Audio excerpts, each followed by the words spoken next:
बिस्मिल्लाहिर्रहमानिर्रहीम। स्टार्ट करते हैं कैटसन के चैप्टर 48 की पार्ट 2 की वीडियो को। पार्ट 1 की वीडियो में हम लोग एम्फोटेरिसिन बी के मैकेनिज्म ऑफ एक्शन तक स्टडी कर चुके थे। तो अब हम लोगों ने इसके क्लिनिकल यूजेस और टॉक्सिसिटी को देखना है। क्लिनिकल यूजेस के एतबार से ये इंपॉर्टेंट है क्योंकि इसका वाइड एंटी फंगल स्पेक्ट्रम है और वो कह रहे हैं कि it is the drug of choice या एटलीस्ट को ड्रग ऑफ चॉइस फॉर तकरीबन सारे फंजाई का नाम लिख दिए हैं।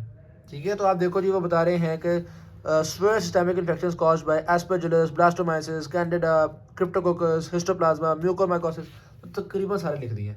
ठीक है, और अगर मैं आपको ड्रग ऑफ चॉइस के हिसाब से बताऊं तो वैसे देखो, मिनी में तो उन्होंने मजीद ये लिखा हुआ है कि हम ना इसको बचा के रखते हैं क्योंकि इसकी टॉक्सिसिटी काफ़ी ज़्यादा है, तो हम इसको रिजर्व कर रखते हैं, सिर्फ तब देंगे जब कोई बहुत ही स्वेयर या इन्वेसिव इन्फेक्शन हो जाए। वरना हम लोग एजोल से और कैनोकैंडिन से, आपको पता है ना, जो बाकी सिस्टमिक वाले हैं उनसे गुजारा करने की कोशिश करेंगे। अब यहाँ पे तो उसने ऐसे लिख दिया है, लेकिन भाई सीधी सी बात है, बिग कैटसन का ये जो टेबल 51.1 है, मैं इसको काफ़ी रिकमेंड करता हूँ। बड़ा इंपॉर्टेंट, मतलब बड़ा अच्छा हो जाता है आपके लिए इस टेबल से। इसमें देखो इन्होंने फंजाई लिखे हुए हैं, अब आप फंगाई कह लो या फंजाई कह लो।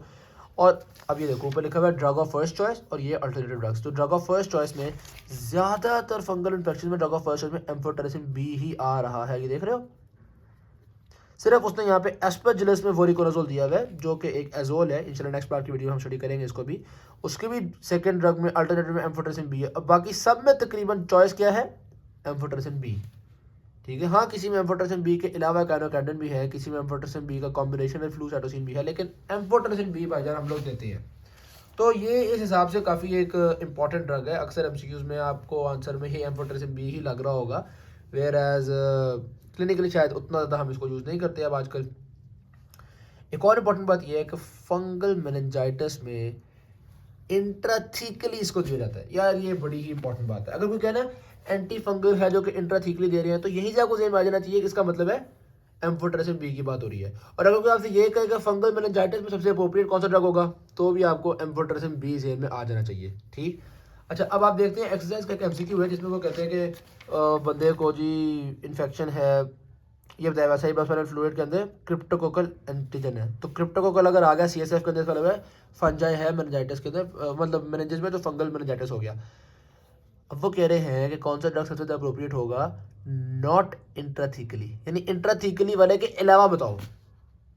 तो जब उन्होंने अलावा कह दिया तो इसका मतलब है अब यहाँ पे एम्फोटेरिसिन बी आंसर नहीं होगा, यहाँ पे आंसर फ्लूकोनाजोल हो जाएगा। लेकिन कहने का मतलब ये है कि देखो एम्फोटेरिसिन बी को एक्सक्लूड करने के लिए उनको अलग से लिखना पड़ा नॉट इंट्राथीकली, क्योंकि अगर ना लिखते तो अंडरस्टूड बात है भाईजान, एम्फोटेरिसिन बी ही देने आपने इंट्राथीकली। और इसे एक और बात भी पता चली कि मेनिंजाइटिस के लिए एम्फोटेरिसिन बी इंट्राथीकल रूट के अलावा किसी और रूट से नहीं दे सकते। यार सारी बात है, पहले हमने पढ़ा है कि ये सेंट्रल नर्वस सिस्टम में नहीं पेनिट्रेट करते एम्फोटेरिसिन बी। तो जब सेंट्रल नर्वस सिस्टम में जा ही नहीं सकता तो मेनिंजाइटिस में हम ब्लड में तो नहीं दे सकते ना इसको। अगर मेनिंजाइटिस है तो इंट्राथीकली ही देंगे, या इंट्राथीकली देंगे या नहीं देंगे, या कोई और ड्रग दे देंगे। ओके होगी बात। तो ये एक इंपॉर्टेंट पॉइंट था कि इंट्राथीकली दिया जाता है amphotericin B for fungal meningitis. Okay होगी बात।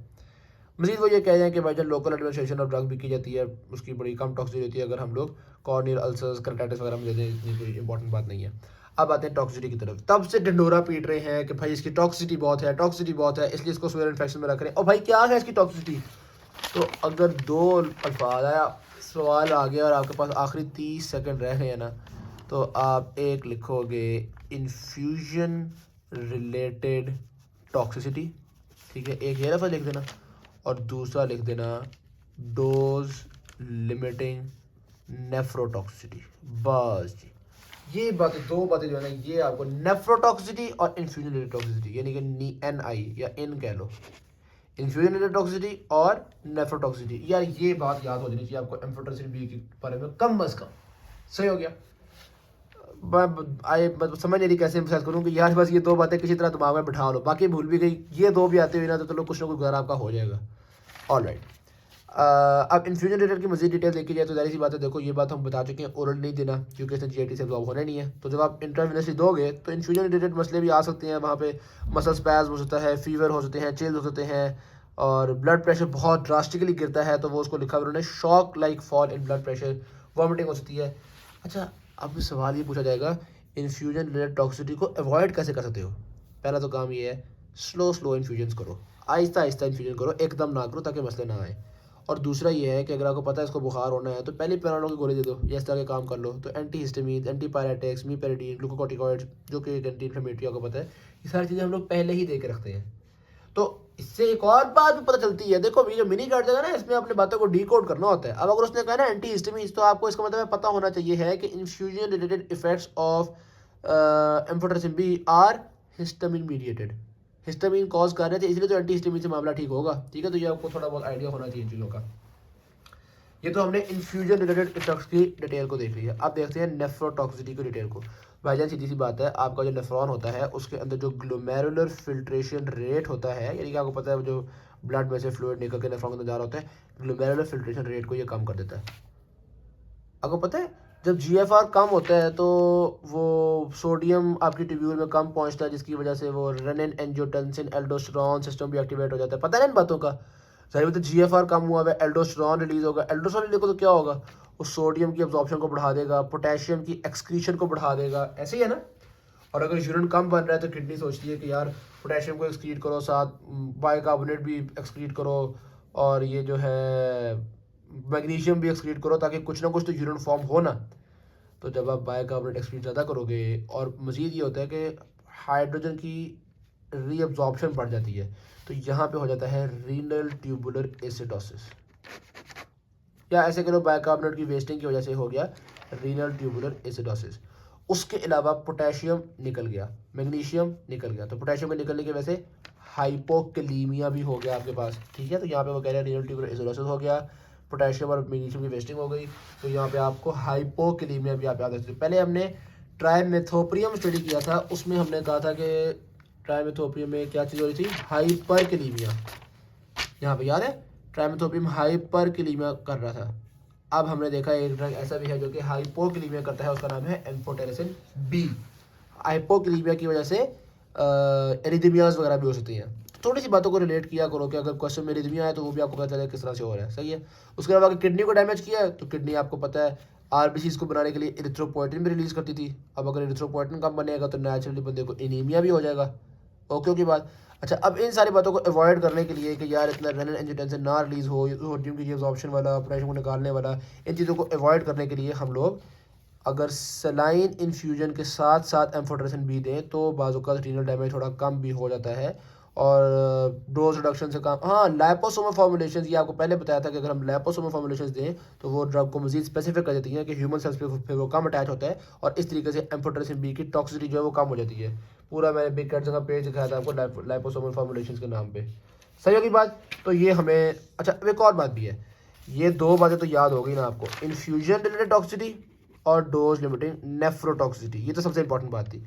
उसके अलावा ये भी है कि भाई अगर आप इंट्राथीकली सीधी खोपड़ी में अगर ड्रग को दे रहे हो तो यही बात है, थोड़ी बहुत न्यूरोटॉक्सिसिटी भी तो हो सकती है ना।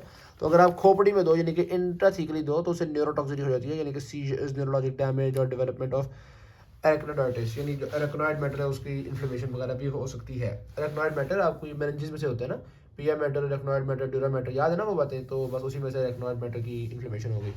तो infusion related toxicity, dose limiting toxicity और न्यूरोटॉक्सिसिटी, लेकिन इनमें ज़्यादा दो इंपॉर्टेंट ये पहले दो वाली है। ओके जी। अब भाईजान इसके साथ साथ एक और ड्रग भी हम लोग आमतौर पर देते हैं, उसका नाम है फ्लूसाइटोसिन या फ्लोरोसाइटोसिन। अब साइटोसिन है तो DNA पे इफेक्ट होगा इसका कहीं ना कहीं। ठीक है, तो मैकेनिज्म ऑफ एक्शन तो आपको पता ही है।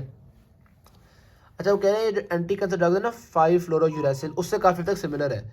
अच्छा, पहले हम देख लेते हैं फार्माकोकाइनेटिक्स। फार्माकोकाइनेटिक्स में हमने आदमी देखना होता है यार, मिनी कैंसर का ऐसा आर्ट है, 2 लाइनों में पूरी फार्माकोकाइनेटिक्स लिख देता है।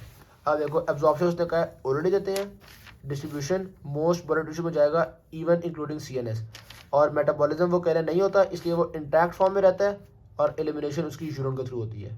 ठीक है, एक कोई लाइन में सारा कुछ लिख दिया इतनी इंपॉर्टेंट नहीं है वैसे ये बातें।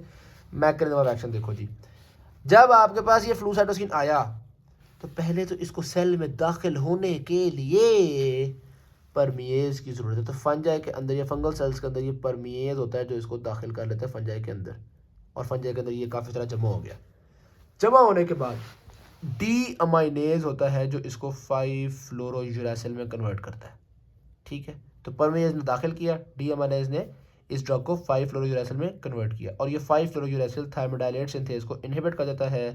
थायमिडाइलेट सिंथेज आपको पता है वो थायमिडीन मोनोफॉस्फेट बनाने में काम करता है, यानी कि डीएनए बनाने में रोल प्ले करता है। तो डीएनए सिंथेसिस का एक बड़ा बेसिक सा एंजाइम है, अगर इसको इनहिबिट कर दिया इसका मतलब है डीएनए सिंथेसिस ही इनहिबिट हो गया। सही है यार। अगर ह्यूमन के अंदर डीएनए सिंथेसिस खराब हो गया तो, और टेंशन ना लो, ह्यूमन के अंदर इसलिए नहीं होता क्योंकि हमारे अंदर ये परमिएज भी इतना नहीं होता और डीएमाइनेज भी इतना नहीं होता, तो ना हमारे सेल्स में दाखिल हो पाएगा और ना हमारे सेल्स के अंदर दाखिल होकर एक्टिवेट हो पाएगा। तो फंजाई को आइडिया आया कि यार अगर मैंने रेजिस्टेंस डेवलप करनी है तो मैं भी यही करता हूँ। तो अगर फंजाई ने रेजिस्टेंस डेवलप करनी हो तो वो भी अपने परमिएज और डीएमाइनेज की तरबियत करता है कि यार तुम भी ह्यूमन के परमिएज और डीएमाइनेज की तरह हो जाओ और इसको मतलब एक्टिविटी को कम कर देते हैं परमिएज और डीएमाइनेज की। सही की बात। तो अब सीधी सी बात है, इसका एक्शन जो है वो that is dependent on 2 enzymes. तो वो 2 एंजाइम हमारे अंदर नहीं होते इसलिए हमें नुकसान नहीं हो रहा। और अगर फंजाई ने रेजिस्टेंस डेवलप करनी हो तो वो भी उन्हीं 2 एंजाइम्स को थोड़ा चेंज करता है, उसके अंदर भी रेजिस्टेंस डेवलप हो जाती है। सही। अच्छा, अगर इस ड्रग को हम एम्फोटेरेसिन बी के साथ मिला के दें तो फिर ये रेजिस्टेंस इतनी खास डेवलप नहीं होती, इसलिए हम फ्लू इसको आमतौर पे अकेला नहीं देते, मिला के ही देते हैं। ठीक है। रेजिस्टेंस भी कम और साइनर्जिस्टिक इफेक्ट होता है, यानी अकेला बेचारा इतना इफेक्ट नहीं कॉज करता, लेकिन जब उसके साथ मिला के दिया जाए तो ये भी वजन है फरने खान बन जाता है। तो दोनों का मिला के दिए तो काफ़ी ज़्यादा इफेक्ट होता है, इसीलिए याद होगा आपको यहाँ पे उसने लिखा हुआ है एम्फोटेरेसिन बी प्लस फ्लूसाइटोसिन। किसके लिए है भाई? क्रिप्टोकोकस। ओके, क्रिप्टोकोकस मेनिंजाइटिस के लिए था। चलो अभी देखते हैं। तो जब हम क्लिनिकल यूज़ में आते हैं तो वहाँ पे वो बात कर रहा है कि ख़ास तौर पे क्रिप्टोकोकल मेनिंजाइटिस के लिए, क्रिप्टोकोकल न्यूमोफॉर्मेंस के लिए हम इसको मिला के देते हैं। वेरी गुड हो गई बात। क्लिनिकल यूज़ में समझ में आ गया कि भाई एम्फोटेरेसिन बी के साथ मिला के देना है या एजोल के साथ मिला के देना है, खासतौर पर क्रिप्टोकोकल में। टॉक्सिसिटी की बात की जाए तो भाईजान मशहूर चीज़ें हैं बोन मैरो डिप्रेशन और लिवर डिसफंक्शन। हम अगर एम्फोटेरेसिन बी के साथ मिला के देना तो फिर सेम टॉक्सिसिटी तो नहीं होनी चाहिए ना। तो किडनी इसने तबाह कर दी थी और न्यूरोटॉक्सिसिटी भी कर दी थी, तो अब ये लिवर को तबाह कर देगा और बोन को तबाह कर देगा। कैसा है फिर? मतलब वैसे थोड़ी सी तंजन बात की है। तो थैंक यू वेरी मच जी। इसके बाद एजोल जाते हैं, वो एक अपने आप एक पूरा बड़ा इंटरेस्टिंग सा लंबा टॉपिक है। Thank you very much. Video अच्छी लगी शेयर जरूर कीजिएगा, चैनल को सब्सक्राइब कीजिएगा। अल्लाह हाफिज़।